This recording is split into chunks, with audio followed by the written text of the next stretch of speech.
بسم اللہ والصلاة والسلام علی رسول اللہ وعلی آلہ واصحابہ اجمعین الی یوم الدین۔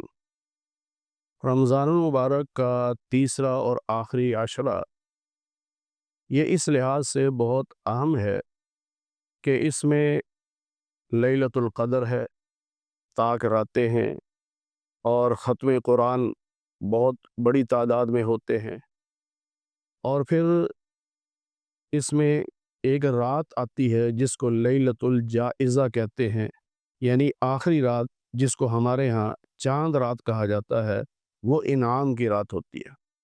آخری عشرے میں اللہ کی طرف سے جہنم سے آزادی کے فیصلے ہوتے ہیں، ویسے تو ہر روز ہیں لیکن خاص طور پر اس عشرے میں اللہ ذرا ذرا سی بات پر اپنے بندے کو جہنم سے آزادی کا پروانہ عطا فرماتے ہیں۔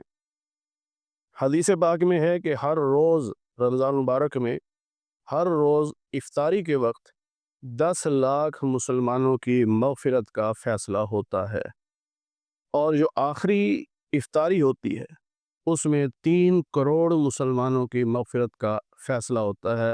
اللہ تعالیٰ خوب اپنے بندوں کی مغفرت کرتا ہے اور انہیں جہنم سے آزادی کا فیصلہ سناتا ہے۔ تو یہ عشرہ اس لیے زیادہ اہم ہے کہ ہم اللہ کے قریب ہوں، یعنی ہم اللہ کو راضی کریں، کوئی نہ کوئی ایسا عمل کریں کہ جو اللہ کو پسند آ جائے۔ ویسے تو کوئی پتہ نہیں کون سا عمل اللہ کو پسند آ جائے، لیکن جب ہم کچھ عمل کریں گے تو اللہ کو بھی پسند آئے گا۔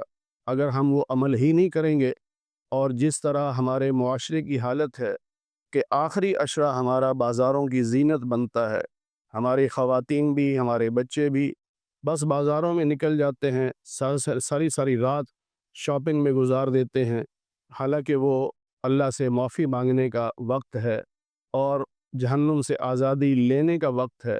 اس لیے میری درخواست یہ ہے کہ جو شاپنگ کرنی ہے کوشش تو کریں رمضان سے پہلے کر لیں، اور اگر بہت مجبوری ہو تو دن میں جائیں، جلدی سے شاپنگ کریں اور رات اللہ کے سامنے گڑ گڑائیں، اللہ سے معافی مانگیں اور عبادت کریں۔ یاد رکھیے اللہ تعالیٰ قرآن کریم میں ارشاد فرماتے ہیں کہ مالک یوم الدین۔ اس کا تھوڑا سا میں اس کی وضاحت کر دوں، اس کو سمجھ لیجئے۔ اللہ تعالیٰ مالک ہے قیامت کے دن کا، مالک تو ہر وقت کا اللہ ہے، لیکن یہ جملہ اس لیے فرمایا کہ میرے بندے یہ ذہن میں رکھنا کہ میں مالک ہوں، میں ملازم نہیں۔ مالک اور ملازم میں بڑا فرق ہوتا ہے۔ آپ عدالت میں جاتے ہیں تو عدالت میں بیٹھا ہوا جج وہ ملازم ہے، وہ قانون کا پابند ہے، قانون سے باہر وہ فیصلہ نہیں دے سکتا، لیکن جو مالک ہوتا ہے اسے اختیار ہوتا ہے۔ تو اللہ نے یہ بتا دیا کہ میرے بندے تو جتنا بھی گناہ گار ہو، لیکن یاد رکھ میں مالک ہوں، قیامت کے دن مالک بن کے فیصلے کروں گا۔ مالک چاہے تو 1 سیکنڈ میں کروڑوں کے نقصان کو معاف کر سکتا ہے۔ تو اللہ تعالیٰ مالک ہے، وہ کسی قانون کا پابند نہیں۔ ہم یہ نہ سمجھیں کہ میں نے پورا رمضان کچھ نہیں کیا، ابھی تو وقت بہت تھوڑا رہ گیا۔ آخری چند لمحے بھی ہوں، حتیٰ کہ 1 منٹ بھی رہ گیا ہو، اور بندہ سچے دل سے کہہ دے یا اللہ مجھے معاف کر دے، تو اللہ اسے بھی جہنم سے آزاد کر دیتے ہیں۔ اس لیے ہمیں چاہیے کہ آخری عشرے میں خاص طور پر عبادت میں گزاریں، اپنے وقت کو ضائع نہ کریں، اس وقت کو قیمتی بنائیں۔